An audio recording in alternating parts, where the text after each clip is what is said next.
ஆண்டவரும் ரசிகரமாக இயேசு கிறிஸ்து நாமத்தினாலே உங்களை வாழ்த்துக்கிறேன். கர்த்தர் நல்லவராய் இருக்கிறார். எனக்கு அருமையானவர்களே, கர்த்தர் நாமம் மகிமைப்படுவதாக. இந்த கால வேளையில் ஏசியா 31வது அதிகாரத்தில் ஒரு சில வசனங்களை தியானிக்க கர்த்தர் கிருபை செய்வாராக. கர்த்தர் நல்லவராகவே இருக்கிறார்.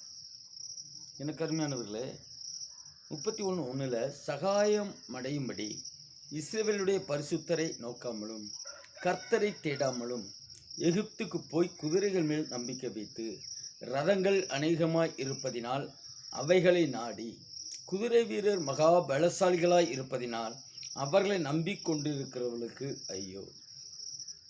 வேதத்தில் ஏசாயா தீர்க்கதரிசி எழுதுகிறார், யாருக்கு ஐயோ என்றால் குதிரையை நம்பி குதிரை மேல் ஏறி வருகிற பலவானாகிய வீரர்களை நம்பி, அல்லது ரதங்கள் அநேகமாக இருப்பதால், ஏன்டா ரதங்கள் நிறைய இருக்கு என்று அதை நம்புகிறவர்களுக்கு ஐயோ.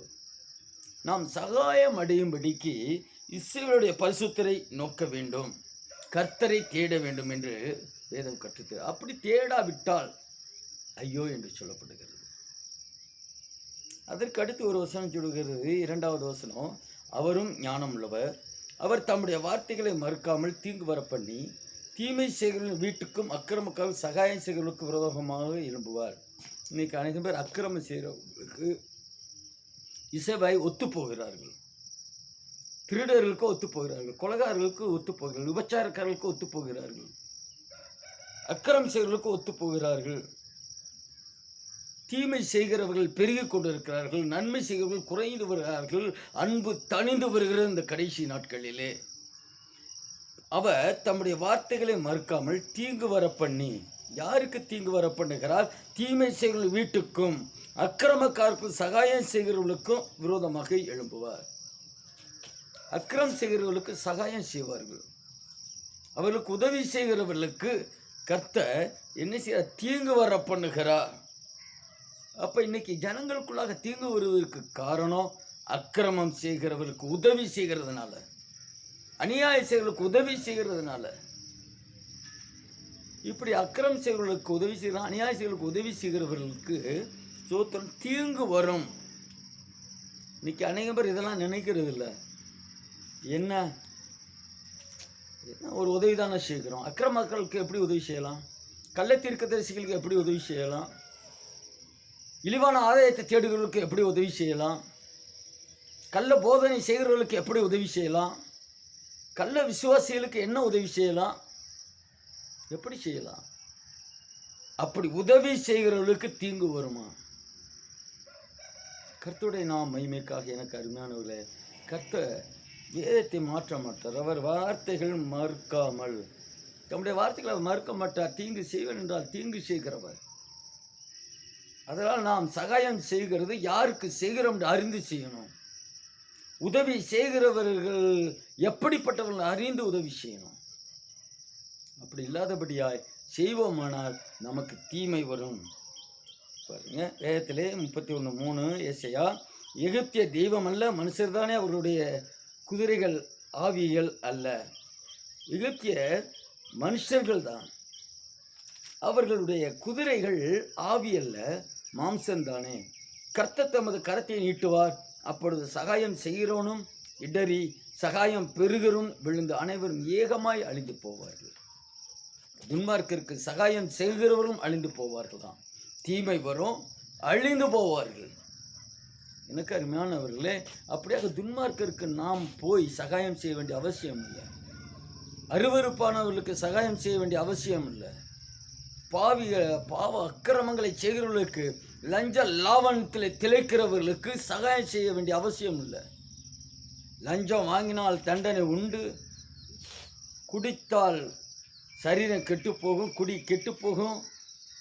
ஸோ இப்படிப்பட்ட பாவ காரியங்களை செய்கிறவர்களுக்கு உதவி செய்கிற யாராக இருந்தாலும் அனைவரும் உதவி செய்கிறவர்களும் அழிவார்கள், உதவியை பெறுகிறவர்களும் அழிவார்கள். வேதம் அப்படித்தான் சொல்லுகிறது. எனக்கு அருமையானவர்களே, கர்த்தரை நம்பி அவரை சேவிக்கிறவர்களை எப்படி அவர் காத்து கொள்கிறார் என்றால், சகாயம் அடையும்படி இஸ்ரவேலுடைய பரிசுத்தரை நோக்கினோமானால், தேடினோமானால் 5வது வசனம் ஏசாயா 32, பறந்து காக்கிற பட்சிகளைப் போல் சேனைகளின் கர்த்தர் எருசலேமின் மேல் ஆதரவாக இருப்பார். அவர் அதை காத்து தப்ப பண்ணுவார். அவர் கடந்து வந்து அதை விடுவிப்பார். எனக்கு அருமையானவர்களே, இதோ கர்த்தர் பறந்து காக்கும் பச்சை போல் காத்து ஆதரிக்கிறவர். யாரை? அவரை தேடுகிறவர்கள். அவரை தேடுகிறவர்களுக்கு அவர் சகாயம் செய்கிறார். பறந்து காக்கும் பச்சையை போல் காத்து ஆதரிக்கிறார். அவரை நோக்கணும், தேடணும், அவரை நம்பணும், அவர் வார்த்தைகளின்படி நடக்க பிரயாசப்படுவோமானால் அவர் நிச்சயமாய் பறந்து காக்கிற பட்சிகளைப் போல கர்த்தர் நம்மை பாதுகாக்க போதுமானவர். தப்ப பண்ணுவார், விடுவிப்பார். இதுதான் வேணும். எனக்கு குமரனாக இயேசு கிறிஸ்து விடுவித்தால் மெய்யான விடுதலை. அவர் எதற்காக இந்த பூமிக்கு வந்தார்? பாவிகளையும் ரட்சிக்க, மீட்க, விடுவிக்க, சிறையிருப்பிலிருந்து விடுவிக்க அவர் வந்தார். அந்த விடுதலை நாயகன் இயேசுவை நம்புவோம். நமக்கு அடிக்கப்பட்ட ரத்தம் சிந்தி ஜீவனை கொடுத்து 3ஆம் நாள் உயிர்த்து மீண்டு வரப்போகிறார். ராஜாதி ராஜாவாய் வரப்போகிறார். அவரை நம்பினவர்கள், நோக்கினவர்கள் சோத்திரம், அவர் வார்த்தையின்படி நடப்பவர்கள் அவரோடு கூட பரலோக ராஜ்யத்துக்கு கடந்து போக முடியும். கர்த்தர் உங்களை ஆசீர்வதிப்பாராக. அவரை நோக்குங்க, அவரை தேடுவோம். கர்த்தர் பெரிய காரியங்களை செய்வார்.